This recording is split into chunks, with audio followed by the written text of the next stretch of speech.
اگر سیاست کو سمجھنا ہے تو پھر آپ آئیں تاکہ ہم آپ کو سیاست سمجھائیں۔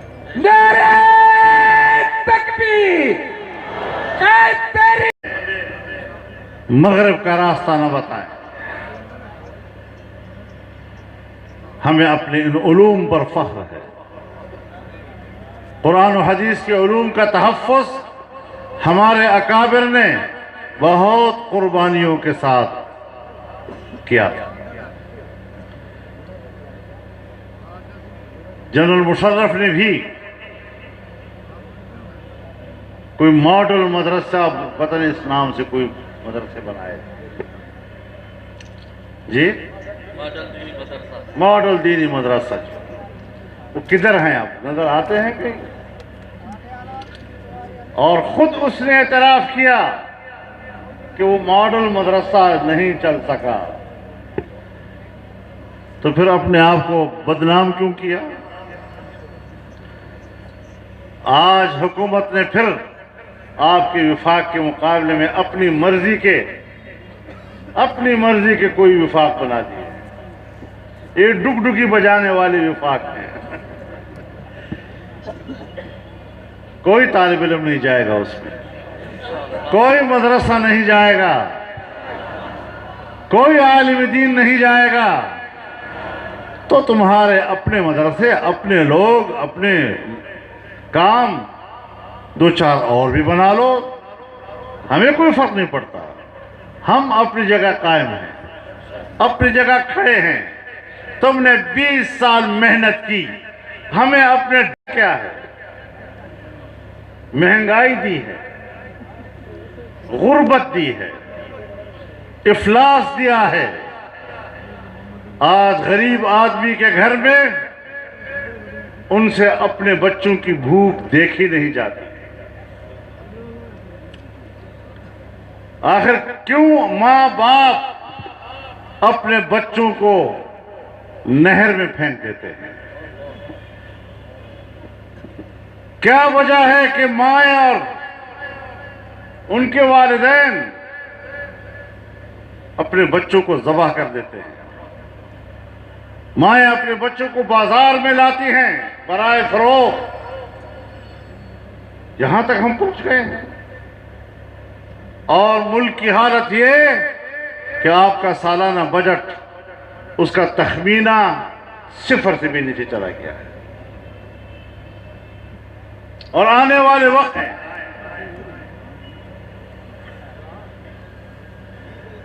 آپ اپنے لباس میں اس سٹیج پہ کھڑے ہو جائیں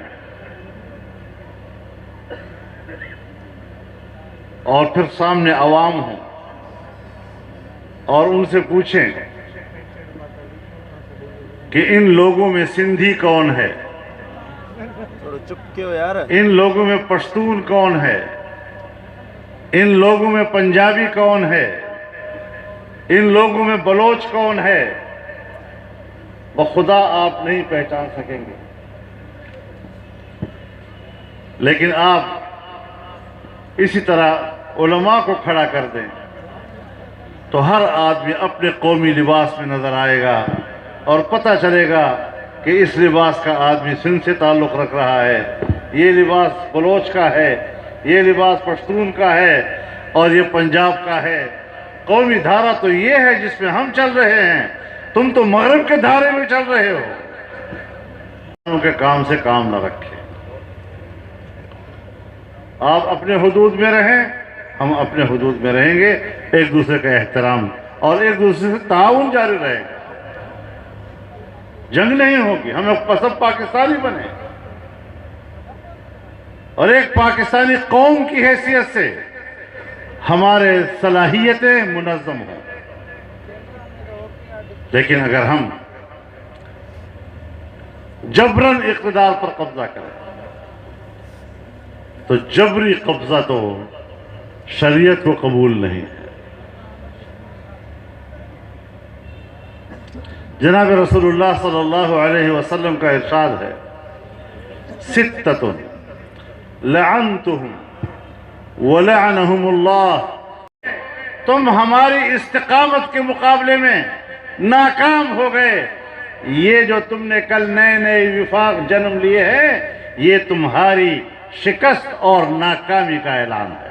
نعرہ تکبیر! امام انقلاب حضرت مولانا فضل الرحمان! میرے محترم دوستو، یہ جو آج عوام جمع ہیں اور جہاں ہم جاتے ہیں انسانوں کا سمندر اکٹھا ہو جاتا ہے، یہ اس موجودہ حکومت کے خلاف نفرت کے جذبات سے بھرا ہوتا ہے۔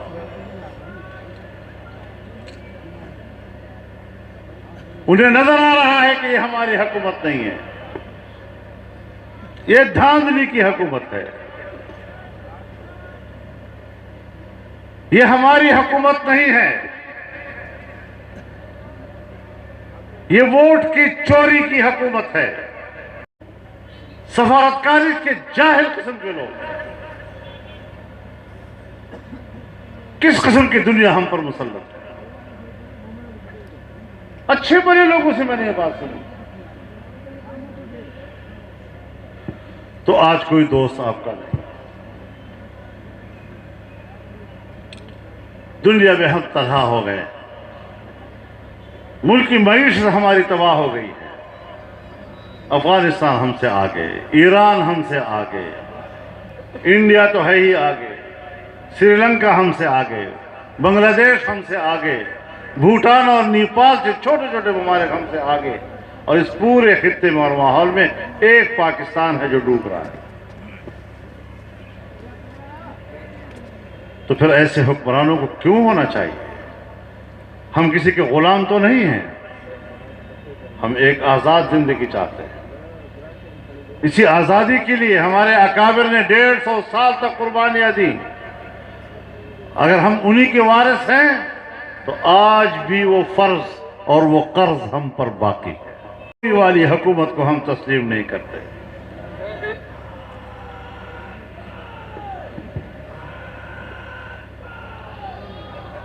تو انشاءاللہ العزیز